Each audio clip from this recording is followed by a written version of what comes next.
히브리서 이 편지를 받아 읽고 있는 유대 교회 안에 있는 그 유대 그리스도인들, 히브리인들, 그들의 당시의 상황은 우리가 봤던 것처럼 그야말로 안팎의 공격으로 마지막 고립된 마치 낙오병 같은 그런 모습의 사람들입니다. 밖으로부터 들어오는 로마 제국의 탄압이 있었죠.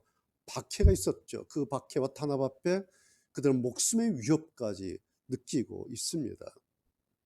하루하루 당장 먹고 사는 문제로는, 그러기 위해서는 다시 예전 유대교, 자기네 터전으로 되돌아가야 하지 않을까. 그걸 결정해야 하는 그런 시각을 다투는 그런 처지에 있습니다. 그래서 그들에게는 딱 하나, 이제 어떻게 하지? 이제 어떻게 하지? 이 생각 하나 외에 다른 것 생각할 겨를조차 없는 그런 상황에서 오늘 이 히브리서 편지를 받아 읽고 있습니다. 지금 이 편지를 쓰고 있는 히브리서 기자 역시 당연히 이걸 알고 있습니다. 내 편지를 받아 읽을 이 수신자들이 어떤 상황인지를 잘 알고 있습니다. 그렇다고 해서 히브리서 기자 자기가 로마 제국과 대신 싸워줄 수가 없습니다. 그렇다고 해서 지금 기독교 신앙 여러분 안 되겠어요. 다 이거 가지고 있다가는 먹고 살 수 없어요. 다 포기하고 예전 당신의 유대교로 다시 돌아가십시오. 그럴 수도 없지 않습니까? 지금 그들의 이 현실에서 이 상황을 어떻게 이겨낼 것인가? 그래서 그 방법으로 이 히브리서 기자가 택한 방법 하나는 좀 시야를 좀 넓혀서 지금의 당신들의 그 상황을 보십시오.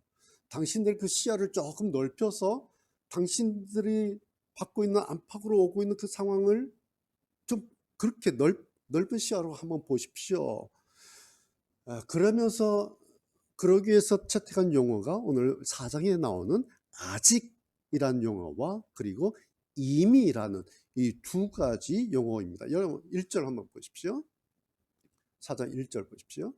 이제 하나님의 안식처에 들어갈 수 있는 약속이 아직 우리에게 남아 있습니다. 거기 아직 있죠. 아직 남아 있습니다. 그러므로 모두 조심하여 우리 중에서 그곳에 들어가지 못한 사람이 없도록 해야 할 것입니다. 왜? 아직 남아 있기 때문에. 그 1절이죠. 3절 보세요. 그러나 믿는 우리들은 하나님의 안식에 들어가서 쉴 수 있습니다. 하지만 세상이 창조될 때부터 이 일은 이미 이루어졌습니다. 9절도 보세요. 이것을 통해 우리는 아직 하나님의 백성들을 위한 안식이 남아 있다는 것을 알 수 있습니다. 여러분과 저에게는 아직 하나님이 약속하신 그 안식이 남아 있습니다. 이거 알고 있어야 됩니다. 이렇게 1절, 3절, 9절에 아직, 이미, 아직 남아 있습니다. 이런 용어가 반복되어 나오죠. 여러분 잘 아시는 것처럼 이미라고 하는 용어와 아직이라고 하는 이 용어는 신학적으로 하나님의 나라가 어떤 것인가, 하나님의 나라를 설명할 때 대표적으로 사용하는 용어가 이미와 아직. 그래서 하나님의 나라는 이미 시작되었지만 그러나 아직 not yet, 아직 우리에게 임한 것은 아닙니다. 그것이 하나님의 나라다 라고 하나님의 나라를 대표적으로 설명하고 있는 것이 이미와 아직이라는 이 두 용어입니다. 자, 그런데 여러분 보세요. 쉬운 거죠. 이미라고 하는 이 용어는 당연히 과거 시제죠. 이미 과거에 일어난 일이에요. 그리고 아직이라고 하는 것은 당연히 미래에 일어날 미래 시제입니다. 그러니까 뭐겠어요? 지금 현재 우리는 그 중간에 있죠. 그 중간, 이미와 아직의 그 긴장감 사이에서 우리는 살고 있습니다. 그런 뜻이죠. 따라서 우리 기독교인의 삶의 시야는 바로 이겁니다. 지금의 이 시점에서, 지금 내가 서 있는 지금의 이 시점에서 아직 남은 미래의 그 시점까지로 이어서 바라보고 생각하며 그렇게 살아가야 된다. 이것을 우리가 흔히 기독교적인 관점이다, 혹은 기독교적인 세계관이다. 그런데 그렇게 이제 말을 하죠. 여기까지 여러분 이제 다 알고 있는 내용이에요. 자, 그런데 그런데 이러면 이제 히브리서 기자가 지금 이걸 얘기를 하고 있어요. 그런데 지금 이 편지를 이렇게 쓰면 이제 수신자들이 이거 읽고 있잖아요. 무슨 느낌이 들 것 같아요? 편지를 받아보는 이 유대 그리스도인 무슨 느낌이 오겠어요? 야, 내가 지금 지금 죽냐 사냐 이러고 있는데 이거 뭐 한간 소리 하고 있네, 이런 느낌 들지 않겠습니까? 그냥 그렇게 들릴 수 있어요. 너무 한간 소리 같이 들릴 수 있어요. 자, 그렇다면 여러분 다시 생각하는 거예요. 그럼 이 사람들한테 한가하게 들리지 않는 말 뭘까요? 오늘 이 수신자들, 이 사람들한테 한가하게 들리지 않는 말 뭘까? 이런 걸까요? 아유, 할 수 없어요. 그냥 순교하세요. 아니면 아유, 뭐 어쩔 수 없죠. 뭐 기독교 신앙 다 포기하고 그냥 당신의 유대교로 다시 돌아가서 옛날처럼 당신의 사람들의 그 소에 들어와서 먹고 사세요. 뭐 이러면 될까요? 뭐 이럴 거라면 뭐하러 뭐 편지까지 이렇게 하겠어요. 이 편지 아니어도 굳이 편지 보내지 않아도 그냥 다들 알아서 할 거예요. 그렇죠? 자, 그런데 이렇게까지 히브리서 기자가 편지를 하고요. 자, 2000년 전에 편지를 썼어요. 그런데 이것이 결국에는 뭐가 돼요? 성경의 한 권, 히브리서가 돼요. 그래서 성경이 남았어요. 그래서 오늘 우리에게까지 이렇게 읽히고 있지 않습니까? 그 까닭이 뭘까요? 그 이유는 바로 이거예요. 오늘날 우리들 역시 이미와 아직 그 사이에 살고 있기 때문에 그렇습니다. 이것이 오늘 저의 설교 제목이에요. 이미와 아직 그 사이에서 우리는 그 다음에 뭘까요? 어떻게 할 것인가? 이미와 아직 그 사이에서 우리가 살고 있는데 오늘 우리는 그러면 어떻게 할 것인가? 라는 지점이죠. 자, 첫 번째, 이미라고 말씀드린 것처럼 이미 먼 과거에 일어난 일이죠. 3절 보세요. 세상이 창조될 때부터 이 일은 이미 이루어졌다. 그렇죠? 예. 예, 창조될 때부터 이미 이루어진 일이에요. 이건 과거의 일이에요. 4절 보세요. 일곱째 날에 하나님은 그의 일을 이미 다 끝내고 쉬셨다. 거기 이미 다 끝내고 쉬셨다, 이런 말 의미죠. 예. 하나님께서 하셨던 그 일도 이미 다 과거의 일이에요. 과거에 끝난 일이에요. 여러분, 과거라고 하는 거, 과거의 일을 뭐예요? 우리가 손댈 수 없는 일이다, 그런 의미예요. 다 지나간 일이죠. 그게 과거죠. 다 끝난 일이에요. 그것을 과거라고 그래요. 그래서 다시 과거의 그 일을 끄집어내서 다시 계산하고 다시 생각하고 다시 후회해 봐야 그 과거는 사실은 전혀 손댈 수 없어요. 그리고 바꿀 수 없어요. 그래서 우리가 흔히 과거의 일을 한마디로 딱 끝내죠. 기정사실, 이렇게 말해버려요. 과거의 일은 기정사실, 이미 정해져서 끝난 사실이다. 그걸 손댈 수 없다. 그래서 그냥 과거는 기정사실이다. 끝나요. 그런데 보세요. 잘 보세요. 오늘 성경. 하나님께서 세상을 창조하셨어요. 이건 기정사실이 이미 끝난 일이에요. 그런데 여러분, 하나님께서 세상을 창조하셨다라고 하는 이것이 기정사실이라는 게 얼마나 좋아요. 얼마나 좋냐라는 거예요. 이걸 뭐 따진다고 분석한다고 이게 바뀌어요? 바뀌지 않아요. 그래서 저는 하나님께서 창조하셨다, 이것이 기정사실이라는 게 너무 좋은 거예요. 하나님께서 일곱째 날에 창조 일을 다 끝내고 쉬셨다, 이게 기정사실이라는 게 얼마나 좋은지 몰라요. 그러면 이게 이제 기정사실이에요. 손댈 수 없어요. 그럼 어떻게 하면 돼요? 우리에게 나온 건 뭐예요?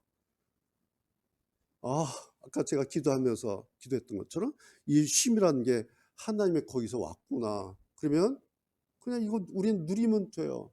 그래서 전 주일 아침 이 시간 너무너무 좋은 거예요. 왜? 그냥 누리면 되니까. 그럼 주일날 교회 오는데 부담되세요? 어려우세요? 힘드세요? 전 기다려져요. 왜? 휴가도 못 갔는데 1시간 쉬가 가는 거죠. 왜? 너무 좋은 거예요. 전 교회 와서 이 자리에 앉아서 딱 기도하면 너무너무 좋은 거예요. 왜? 저의 휴가가 시작됐는데. 그런데 이 휴가, 나의 1시간 휴가가 언제 시작됐냐니까 창조 때 시작된 그 휴가가 온 거예요. 와, 하나님 나를 위해서 창조 때 이 휴가를 주셨구나. 그래서 1시간이냐 누리면 되는 거예요. 잔치에 누리면 되는 거예요. 이것이 기정사실이에요. 과거의 일이에요. 얼마나 좋은지 몰라요. 여러분, 그래서요, 과거에 일어난 좋은 거는 좋은 거대로, 혹은 과거에 일어난 나쁜 일 있잖아요. 나쁜 거는 어떻게 해야 돼요? 어쩔 수 없이 그냥 그대로 받아들여야 되는 거예요. 그게 과거라는 거예요. 끝났어요. 이제 이미는 끝났어요. 과거는 이런 거죠. 자, 그렇다면 현재와 미래는 어때요? 과거의 일과는 좀 다르죠. 그렇죠. 이거 보려고 하는 거예요. 오늘 지금 우리가 현재 있잖아요. 오늘 내가 있는 이 지점, 현재라는 이 지점 반드시 여기서 끝나지 않고 그 다음 미래라고 하는 공간과 연결되어 있죠. 그렇죠. 현재라고 하는 것은 현재가 아니라 미래라고 하는 어떤 공간과 이렇게 연결되어 있어요. 그래서 현재 지금 그 자체로 끝난 것은 아무것도 없어요. 어떤 것이든 지금의 현재는 반드시 그 다음 미래의 어떤 공간, 어떤 상황과 연결되어서 이어져 있습니다. 단지 아직 나타나지 않았을 뿐, 아직 내가 보지 못할 뿐, 현재는 연결되어 있다는 거예요. 문제는 뭐예요? 지금 이 편지를 받고 있는 유대 출신 그리스도인 입장에서는 자기들에게 남은 건 뭐예요? 지금의 이 현재 상황만이다라는 생각이에요. 이거 어쩌지? 우리에게 남은 것은 지금 이 상황이야. 로마 제국의 협박, 내부적인 갈등, 먹고 사는 문제, 이거밖에 없어. 그러면서 이들에게는 그 다음의 시간과 그 다음에 내일이라는 관점이 없어요. 그렇다고 해서 이 사람들에게 어떤 그 다음이 없는 것은 아니죠. 내일을 생각하지 않는다 해서 내일이 없는 건 아니죠. 다만 자기들이 그러는 거예요. 자기들이. 이 편지를 받고 있는 자기들이 그러고 있는 거예요. 우리는 봐. 지금밖에 없어. 그래서 지금 내가 뭔가를 마지막으로 결정해야 되고 지금 내가 마지막 결판을 지금 내가 내야 돼. 오직 이 생각만 하고 있는 거예요. 이러고 있는 이 사람들에게 히브리서 기자는 아니다. 1절. 우리는 이제 하나님의 안식처에 들어갈 수 있는 약속이 아직 우리에게 남아 있습니다. 라고 전혀 생각지 못하고 있는, 생각하고 싶지 않는, 생각 안 하는 그 지점을 지금 4장에서 일러 주는 거예요. 9절. 이것을 통해서 우리는 아직 하나님의 백성을 위한 안식이 남아있다는 것을 알 수 있습니다. 라고 또 얘기하고 있어요. 아직 남아있습니다. 아직 남아있습니다. 아직 남아있다고 계속해서 얘기를 하고 있어요. 여러분, 무슨 뜻이겠어요? 편지를 할 때 편지뿐만 아니라 모든 글에는 문장을 쓸 때는 의도가 있죠. 이런 의도를 통해서 이런 문장을 표현할 뿐이에요. 그 의도가 문장에는 나올 때가 있고 나오지 않고 숨겨져 있을 때가 있어요. 그러나 모든 글에는, 모든 문장에는 의도라는 게 있어요. 이런 뜻이죠. 당신들 그래도 예수 믿는 사람들인데 어떻게 지금의 이 상황 하나만 보고 그 다음에 남아있는 하나님의 그 다음의 공간에 대해서는 생각조차 안 하는 겁니까? 지금 이런 말을 하고 있는 거예요. 그러면서 이 사람들 허점을 확 찔러대는 거예요. 그것도 한 번 아니라 2번씩 찔러댔어요. 자, 여러분 보세요. 지금 히브리서 기자가 하나님의 안식처, 안식이라는 용어를 쓰고 있는데 이게 무슨 의미로 여러분 읽혀집니까? 이제 우리 죽읍시다. 이런 용어로 읽혀져요? 죽자. 하나님의 안식처, 하나님의 안식, 그러니까 죽으면 천국 갈 수 있다. 염려 마라. 그런 의미로 여러분 다가옵니까? 예, 4장에서 쓰고 있는 하나님의 안식처, 안식이라는 이 단어는 오늘 이 말씀의 포인트가 아니에요. 자, 보세요. 그럼 포인트가 뭔가? 지금 자기들 현재 절박한 상황만 보고 있는 이 사람들에게, 그래서 그 다음이라는 게 있다는 것을 생각조차 하지 못하고 있는 이 사람들에게, 그리고 이들의 정지된 시선을 그 다음으로 좀 열게 한 겁니다. 그것이 약속이 우리에게 남아 있습니다. 우리는 남아있다는 것을 알 수 있습니다라는 이 말이에요. 그래서 이게 끝인 줄 알았는데 남아있다고? 남아있구나. 남아있었구나. 라고 그들의 현재 시점에서 멈춘 그 시선을 그 다음으로 열어놓으려고 하는 그런 의도, 이것이 오늘 히브리서 4장의 포인트예요. 무슨 의미겠습니까? 다시 말씀드리면 당신들에게는 지금 그 상황만 있는 게 아니라 그 다음이 또 있습니다. 이 말을 지금 하고 있는 겁니다. 자, 그런데 여러분 잘 보세요. 그런데 이렇게만 말하고 끝내면 뭐가 되는 거예요? 그 다음이 있습니다 라고 말하면, 이 끝내면 그러면 그 다음 이제 하늘만 쳐다보고 있으라고? 뭐야? 이렇게 되면요, 이런 말은 영양가도 없고요, 방법도 아니고요, 흔히 요즘에 말하는 희망 고문에 불과해요. 하늘만 쳐다봐라. 하늘에. 그러면 뭐 하늘 쳐다보고 있으면 하늘에서 떡이 막 뚝 떨어집니까? 자, 다시 처음으로 돌아가요. 지금 여러분 이 편지를 읽고 있어요. 유대 그리스도인들이, 히브리파 이 유대 그리스도인들이 읽고 있는데 두 가지가 있어요. 하나는 이 사람들이 붙잡고 있는 것이 따로 있고요, 이 사람들이 놓치고 있는 것이 따로 있어요. 뭐 하나 붙잡고 있고요, 뭐 하나 놓치고 있어요. 이 사람들이 뭘까요? 이 사람들이 붙잡고 있는 것은 말씀드린 것처럼 자기들의 지금 상황이에요. 이걸 붙잡고 있어요. 그래서 결과는 뭐예요? 죽을 것만 같은 거예요. 로마 제국 보면 죽을 것만 같은 거예요. 먹고 사는 문제 보면 자기네 유대교 저쪽 사람들이 공격하는 거 보면 뭐 장사를 못하는 거니까, 돈벌이를 못하니까, 그 유대 사회에 못 들어가니까 먹고 살 수가 없어요. 그러니까 이것만 생각하면 그냥 죽을 것만 같은 거예요. 이것이 이 사람들이 지금 붙잡고 있는 거예요. 그러면서 이 사람들이 놓치고 있는 것이 있어요. 뭘까요? 이거 붙잡고 있으면서 놓친 게 있어요. 뭘까요? 자, 이 사람들이 지금 누구예요? 그리스도인들이에요. 유대 출신의 그리스도인들이에요. 그래서 그 히브리인들, 그 사람들한테 편지 보내서 히브리서잖아요. 자, 이 사람들이 처음 기독교 신앙을 접하고 교회로 들어왔잖아요. 그러면 이 사람들이 처음 기독교 신앙으로 들어오면서 듣고 받았던 게 뭐예요? 예수님 말씀, 복음이잖아요. 예수님 말씀 전해 듣고 그 말씀 듣고, 이게 진리구나, 이게 생명이구나, 여기에 구원이 있구나. 그래서 나 이제 유대교 버리고 나 예수 믿을래, 교회 갈래. 그래서 들어온 사람들이에요. 이게 처음으로 받았던 거예요. 이거 분명한 사실이죠.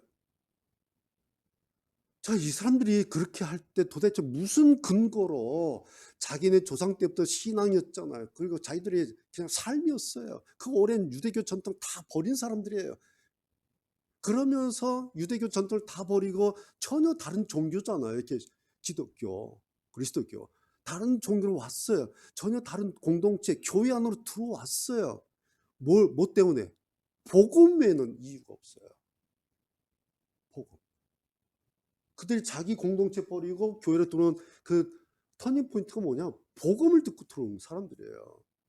그 복음 때문에 구원의 감격도 얻었던 사람이고, 복음의 진리도 알게 됐고, 이게 진리구나, 이게 생명이구나, 이게 신앙이야. 그래서 그걸로 자기 종교를, 터전을 바꾼 사람들이 이 사람들이에요 지금. 그런데 지금 자기들을 옥죄고 들어와 있는 거 있잖아요. 그거 자기들 지금 그 상황, 거기에 연연해하고 막 급급해하느라고 자기들이 처음 시작했던 그 복음, 하나님의 말씀 완전히 놓쳐버린 거예요. 그래서 히브리서 기자가 한마디 탁 던져버렸어요. 11절 보세요, 여러분. 이러고 있는 사람들에게 11절에 하나 던졌어요. 우리는 그 누구도 지난날 불순종했던 사람들처럼 되지 않으며 그것에 들어가지 못한 일이 없도록 힘써야 할 것입니다. 잘 보세요. 자, 11절을 읽을 때 이 사람들 느낌이 어떤 느낌이었을지 그 사람들 입장에서 한번 읽어봅시다. 자, 우리는 그 누구도 지난날 불순종했던 사람들 누구예요? 자기네 조상들이잖아요. 광야 사람들이에요. 예, 알고 있어요. 아, 우리 조상들이 가나안 땅에 들어가지 못하고 블라블라 알고 있어요. 그거 기억하게 하는 거예요. 다시 우리는 그 누구도 지난날 불순종했던 사람들처럼 되지 않으며 그것에 들어가지 못하는 일이 없도록. 그러면 이 사람은 금방 연상이 돼요. 가난 그 출애굽 그 금방 알고 있어요. 그것에 들어가지 못하는 일이 없도록 힘써야 할 것입니다. 그러면 이 사람들의 역사가 요 한 절에요. 그냥 이 사람들이 그냥 다 알아들어요. 그냥 피부로 그냥 세포가 움직여 버려요. 그런 사람들이 유대인들이에요. 어려서부터 이거 들은 사람들이에요. 자, 그래 놓고 마지막에 힘써야 할 것입니다. 딱 이렇게 해놨잖아요. 도대체 뭐를 힘써야 한단 말이에요? 뭐를 힘쓰란 말이에요? 12절이에요. 보세요. 그다음 딱 붙여가지고 하나님의 말씀은 살아있고 힘이 있습니다. 양쪽의 날이 선 칼날보다 더 날카로워서 우리의 혼과 영과 관절과 골수를 쪼개며 마음속에 있는 생각과 감정까지도 알아냅니다. 여러분, 이래서 성경이에요. 이래서 성경이 성령의 감동으로 된 하나님의 말씀이에요. 누가 누구를 속인다는 거예요. 이 편지를 지금 읽고 있는 이 사람들이 보세요. 거꾸로 말하면 지금 이런 생각을 하고 이런 생각으로 이러고 있다는 거예요. 그걸 영어로 이제 찔러버리는 거예요. 히브리서 기자가 어떤 생각하고 있겠어요. 12절을 제가 의역해서 돌려서 쓰면 이런 거예요. 이 세상 로마 제국과 유대교의 오랜 전통은 살아있고 힘이 있습니다. 그들의 힘은 양쪽의 날이 선 칼날보다 더 날카로워서 우리의 혼과 영과 관절과 골수가 다 찔러 쪼갤 것이며 이 사람들의 감시와 눈초리는 우리의 마음속 생각과 감정까지도 다 알아냅니다. 그러니 우리는 이제 도망갈 곳조차 없습니다. 우리는 이미 죽은 목숨입니다. 라고 생각하고 있는 사람들한테 하나님의 말씀을 탁 붙여버린 거예요. 왜요? 이 사람들이 그동안 이러고 살았다는 겁니다. 네, 여러분, 이 사람들 그랬구나. 우리 이렇게 생각하는데요. 하나님 말씀 놓치면요. 그 다음 바로 찾아드는 생각이 바로 이런 생각이에요. 이해가 되십니까? 자, 이렇게 말하면, 목사님, 저는 저 하나님 말씀대로 사는데요. 저 말씀 가지고 잘 가지고 있는데요. 이렇게 반문할 줄 몰라요. 그런데요, 재밌는 게 뭔지 아세요? 사람들이 이렇게 말할 때 이미 다 알고요. 그래서 히브리서 기자가 이 부분에서 쐐기 하나를 탁 박은 게 있어요. 그것이 힘쳐요. 힘써야 할 것입니다. 이건요, 쐐기예요, 쐐기. 저 말씀대로 다 살고 있는데요. 성경 공부 잘하고 있는데요. 말씀 잘 듣고 있는데, 뭐 하고 있는데요. 라고 하는 사람들에게 쐐기를 팍 박는 게 뭐냐니까 힘써야 할 것이다. 이런 거예요. 자, 그렇다면 여러분, 어떻게 하는 것이, 그리고 언제까지 하는 것이 힘을 쓰는 걸까요? 우리가 힘을 쓰잖아요. 힘썼어. 힘쓴다 할 때 도대체 어떻게 하는 걸 보고 힘쓴다. 그리고 언제까지 할 때 힘썼다 라고 얘기하나요? 우리 이런 표현 많이 하잖아요. 나 힘썼어. 당신 힘썼어요. 언제 이런 표현 쓰나요? 이럴 때 이 표현 써요.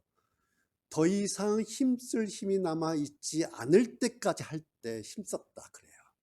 더 이상 힘쓸 힘이 남아있지 않을 때까지 하면 수고했어요. 힘썼어요. 나 힘썼어. 더 이상 나 못해. 왜? 힘을 다 소진했거든. 여러분, 이게 죽으란 말이에요? 다 힘써서 죽어. 죽을 때까지 힘쓰다가 죽어. 끝내. 이런 말인가요? 아니죠. 지금의 상황만 보면서 그것 때문에 거기서 멈추지 말고, 안 되겠다 해서 멈추지 말고, 그 다음 하나님의 남은 약속의 공간으로 당신의 생각과 시선을 이어가라는 거예요. 근데 이게 잘 돼야 안 돼? 안 돼요. 그러니까 될 때까지 힘쓰라는 거예요. 이걸 안 하면 여기서 끝나는 거예요. 이건 히브리 이 수신자들 지금 이러고 있는 거예요. 왜? 힘을 안 쓰니까. 힘을 안 쓰니까. 언제까지 하라는 거예요? 마지막 16절 보세요. 16절. 도대체 언제까지 해야 이 일이 끝날 것인가? 힘쓰는 일이 끝날 것인가? 16절 마지막. 그러므로 하나님의 보좌에 담대하게 나아갑시다. 그곳에는 은혜가 있으며 우리는 때를 따라 우리를 도우시는 자비와 은혜를 받을 수 있습니다. 여기까지 하는 거예요. 자, 그거 잘 보세요. 뜯어서 좀 보겠습니다. 16절. 첫 번째, 하나님의 보좌에 담대하게 나아갑시다. 나아가십시오. 그렇게 돼 있죠. 하나님의 보좌 앞에. 그러니까 하나님께로 나아가지 않고 자기 자리에서 하나님한테 따지기만 하고 있지 말라, 그런 얘기예요. 자기 자리에서 이렇게 저렇다 이렇다 저렇다 하나님께 따지기만 하고 있지 말고 하나님께로 담대하게 나아가라. 나아가도록 힘을 써라, 그런 얘기죠. 언제까지? 하다 보면은 자기의 마음에 하나님의 보좌 그림이 그려져요. 막 힘을 쓰다 보면 주님의 도우심이 아니면 안 됩니다 라는 생각이 간절해질 때까지, 그 마음이 그냥 간절해질 때까지 중간에서 멈추지 말고 계속해서 끝까지 나아가십시오. 그것이 하나님의 보좌에 담대하게 나아갑시다. 그 중간에서 우물쭈물거리게 되고 의심이 생기고 힘에 붙여서 쉽게 포기하는 사람들에게 그러지 말고 괜찮으니까 괜찮아요. 그러나 포기하지 말고 담대히 나아가십시오라고 오늘 히브리서 기자가 격려를 하고 그리고 그들에게 주문하고 있는 말씀이 바로 이 말씀. 하나님의 보좌에 담대하게 나아갑시다. 두 번째, 나아가면 뭐가 있다는 거예요? 그곳에는 은혜가 있으며 라는 거예요. 따라서 그 은혜를 받고 얻으려면, 그래 나 그 은혜 받을 거야, 그 은혜 얻을 거야 라면 반드시 그곳까지는, 자기 마음에 떠오른 그림의 하나님 보좌 그것까지는 가야 그 은혜를 얻을 수 있다. 하늘만 바라보고 오겠지, 떡 떨어지겠지 하면 안 온다는 거예요. 가다가 포기하고 멈추면 그 다음에 은혜 놓칠 수 있으니 그러지 마십시오. 그곳에 은혜가 있으니 그것까지 가십시오. 언제까지? 그 은혜가 와서 하나님 감사합니다 라고 고백할 때까지. 그것이 세 번째, 우리는 때를 따라 우리를 도우시는 자비와 은혜를 받을 수 있습니다. 우리가 많이 암송하고 기억하고 묵상하는 말씀이죠. 때를 따라 도우시는 자비와 은혜를 받을 수 있다. 자, 여러분 이 단어 잘 보세요. 도우시는, 받을 수 있다. 공통점 뭐 같아요? 도우시는, 받을 수 있다. 시제가 언제 같아요? 시제. 지금에서 가까운 미래의 어느 시점이에요. 지금이 아니에요? 도우시는, 지금에서 가까운 미래의 어느 시점. 도우시는 받았다가 아니에요? 받을 수 있습니다. 무슨 얘기예요? 그래서 그때까지는 하나님께 담대히 나아가는 일을 멈추지 마십시오. 이 지점에서 우리가 한 가지 확인할 게 있어요. 뭐냐면 사람들은 자기의 지금을, 우리의 지금 있지 않, 각자 자기 지금이라는 게 있지 않습니까? 자기의 지금을 하나님이 오셔야 할 바로 그때라고 우리는 생각해요. 하나님 지금 오셔야 돼라고 우리는 그렇게 생각해요. 나의 지금을. 그런데 하나님은요, 그 얘기하지 않으시고 자비와 은혜로 돕겠다 이렇게 말씀하세요.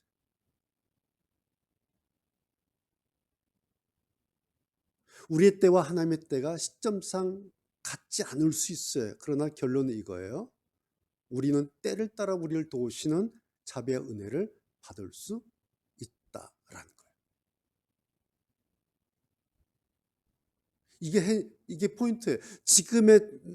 자기 지금이 아니라 때를 따라 도우시는 하나님의 자비의 은혜를 우리는 받을 수 있습니다. 그 약속이 아직 남아 있습니다라는 거예요. 여기까지 잘 기억하셔야 돼요. 자, 그러니 어떻게 하면 되는 겁니까? 네. 하나님의 보좌에 담대히 나아가라는 거예요. 어떻게? 힘을 써서. 언제까지? 더 이상 힘을 쓸 수 없을 때까지. 뭘 가지고 힘을 쓰라는 거예요? 몸 가지고요? 아니에요. 말씀으로. 잘 보세요. 이거 오해하면요. 저도 청년 때 소나무 뿌리 뽑으려고 했던 적도 있어요. 예. 그러면 하늘이 갈라지고 은혜 받는다고 목사님들 말씀하셔서 막 수련회 가서 손 한번 붙잡고 밤에 그냥 그 청년 때 20대 때 해다가 막 기도하다 보면 아침에 일어나면 일어나서 세수하고 머리를 빗었는데 빛이 안 들어가서 보면 송진이 막 다닥다닥 붙는 거예요. 밤새도록 소나무하고 비벼서 씨름하다가 그렇게 했는데 오늘 힘쓸할 때 몸으로 하라는 얘기가 아니에요. 말씀으로요. 무슨 뜻이겠어요? 말씀을 다시 챙겨서 내 입안에서 계속 맴돌면서 마치 소염을 먹고 되새김질을 하잖아요. 해서 완전히 소화해서 자기 안에 완전히 양분이 장착될 때까지. 소염을 그리잖아요. 그 다 되면 소가 어때요? 막 그래서 그런지 이제 그 포만감에 한번 그러지 않습니까? 우리 하나님의 말씀 계속 맴돌면서 되새김질하고 완전히 소화하고 나면 소화가 내 안에서 됐는지 안 됐는지 이걸 어떻게 알고 어떻게 확인할 수 있어요? 방법이 뭘까요? 방법이 있어요. 소가 하는 것처럼 나도 모르게 내 상황 전혀 안 바뀌었는데 하나님 감사합니다. 내 입에서 감사가 나오면 상황은 여전한 거예요. 그러나 하나님 생각하고 오늘 받은 말씀 묵상하고 생각하고 되새김질 하다 보면 이게 내 안에서 다 소화가 되고 양분으로 흡수가 되면 저절로 속이 편해지는 거예요. 속이 정리가 되는 거예요. 그러면 저절로 나도 모르게 저절로 나오는 말이 감사합니다. 그런데 상황을 보면 상황은 여전해요. 그런데 입으로는 감사합니다. 그런데 여러분 이 부분 잘 보세요. 상황이 여전한 걸까요? 아니에요. 상황이 바뀐 거예요. 뭐가 바뀐 거예요? 내 안에 전혀 다른 실제 공간이 생긴 거예요. 그 전에는 없던 공간이 내 안에 생긴 거예요. 14절 보세요. 무슨 공간이 생겼나? 14절.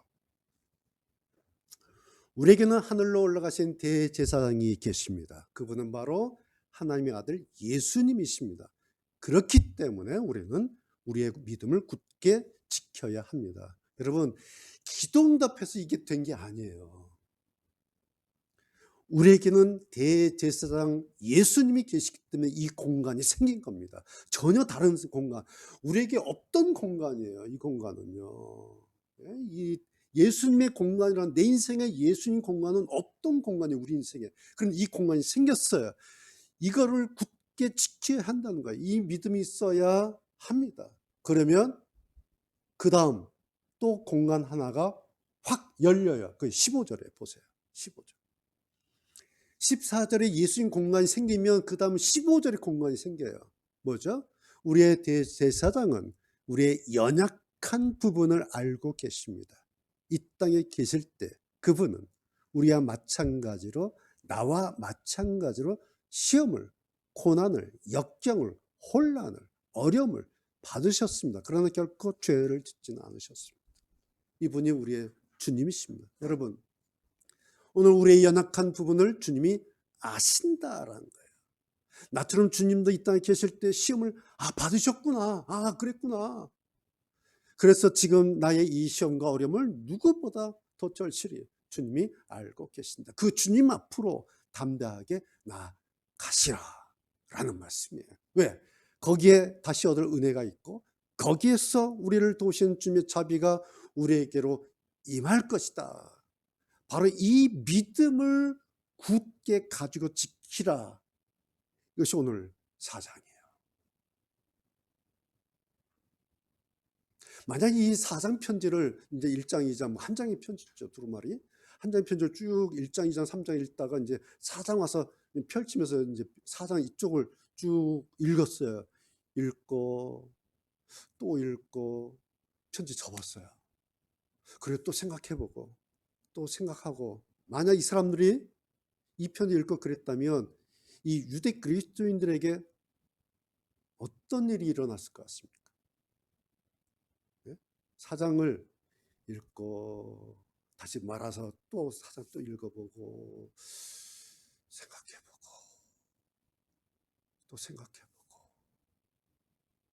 5장 아직 안 나가지 않고 그냥 4장에 멈춰서 계속 4장을 읽으면 이 유대 그리스도인들에게 어떤 일이 일어났을 것 같습니까?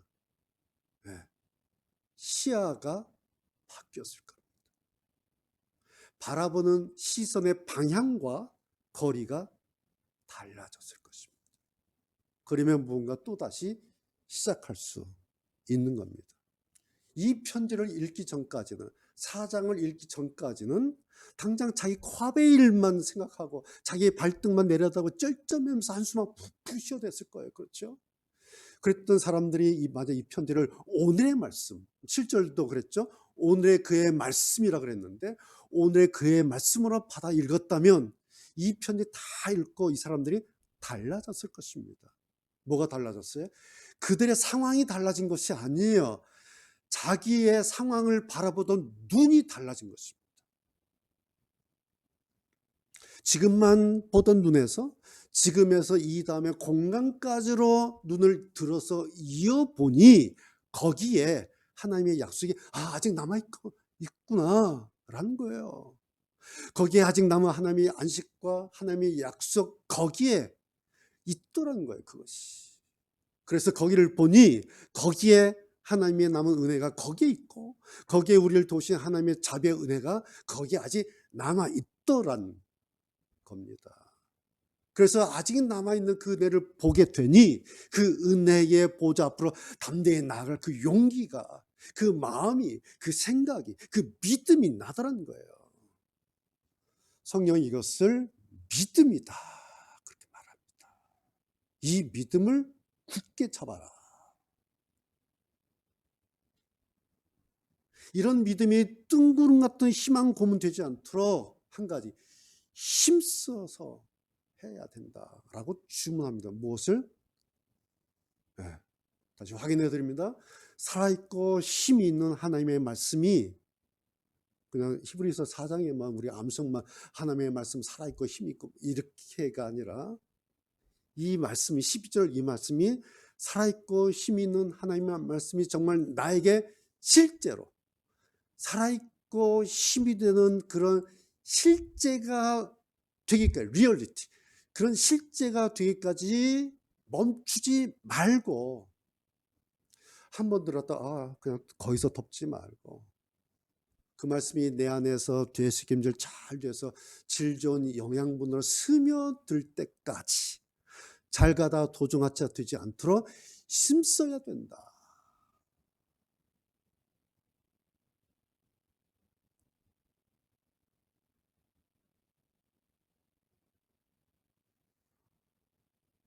말씀을 들었다고 되는 게 아니에요.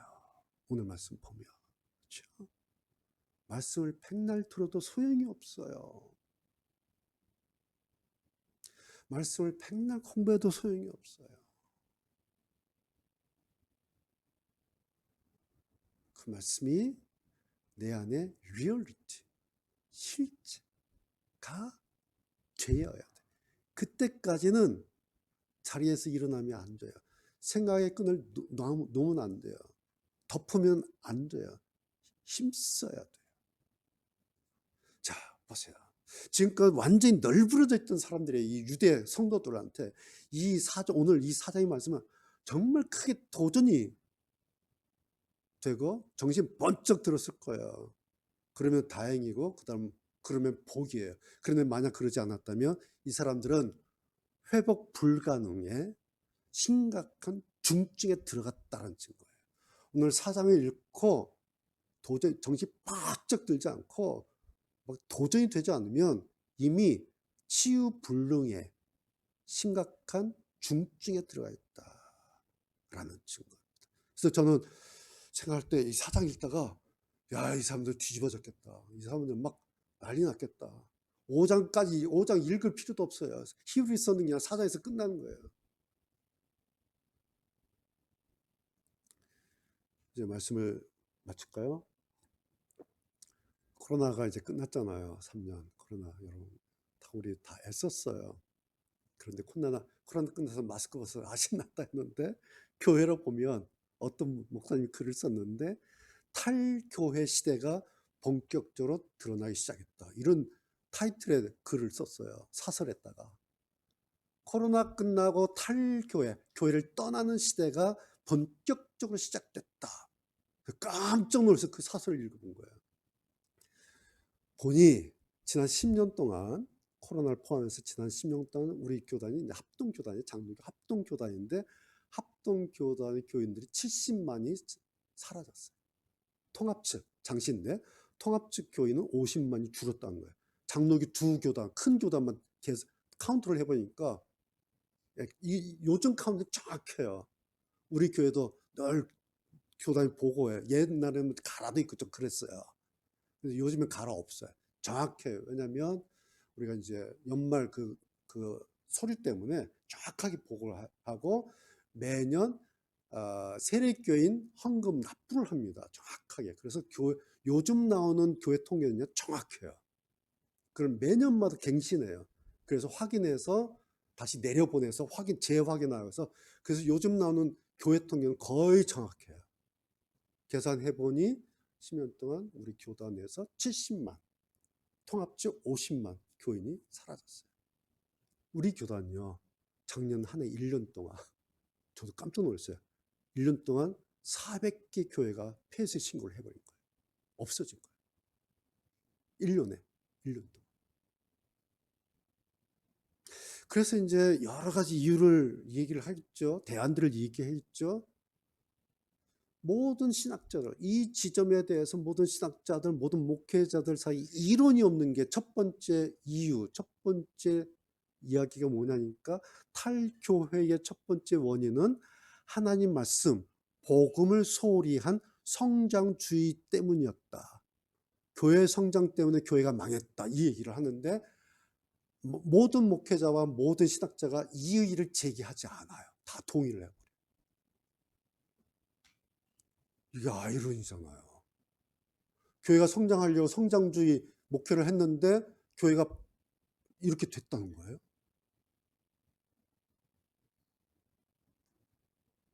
그런데 사실은요, 오늘 이미 교회와 성도들 사이에 하나님 말씀에 대한 절박감이 희미해졌다는 거예요. 절박감. 누구 책임일까? 목회자들 책임이에요. 설교자들. 그리고 당사자인 우리 성도들, 우리 모두의 책임이에요. 그다음 교회에서 설교가 얼마나 재밌었어요. 얼마나 유머러스하고 막 깔깔거리고 재밌고, 야 우리 목사님 뭐 어쩌고 뭐 저쩌고, 야 뭐 성경꿈 얼마나 재밌어요. 우리 성경꿈 한번 와봐, 막 성경꿈 모이고요, 설교 재밌다고 막 하면 난리 났었어요. 예. 그렇지 않았습니까? 예. 85년부터 한국교회 선교 100주년 되던 85년부터 한 40년 동안 막 성경 공부, 설교 막 이게 한국 교회를 막 강타하고 잡았잖아요. 이게 다였어요. 그래서 막 여기저기 성경 공부 세미나 뭐 그랬어요. 그런데 그러면서 40년 왔는데 교회는 교회로서의 정체성을 잃어버렸다는 거예요. 그리고 신앙은 힘을 잃어버리고 신앙은 멋도 매력도 잃어버렸다. 이게 너무 이상한 거예요. 이게 고민이 되는 거예요. 그래서 또 생각하고 진짜 이유가 뭘까? 진짜 이유가 뭘까? 여러분, 2000년 전에 오늘 이 히브리서 편지를 받아 읽었을 유대 출신 그리스도인들처럼 오늘 우리도 다시 힘써야 할 것이 사실은 다른 게 아니에요.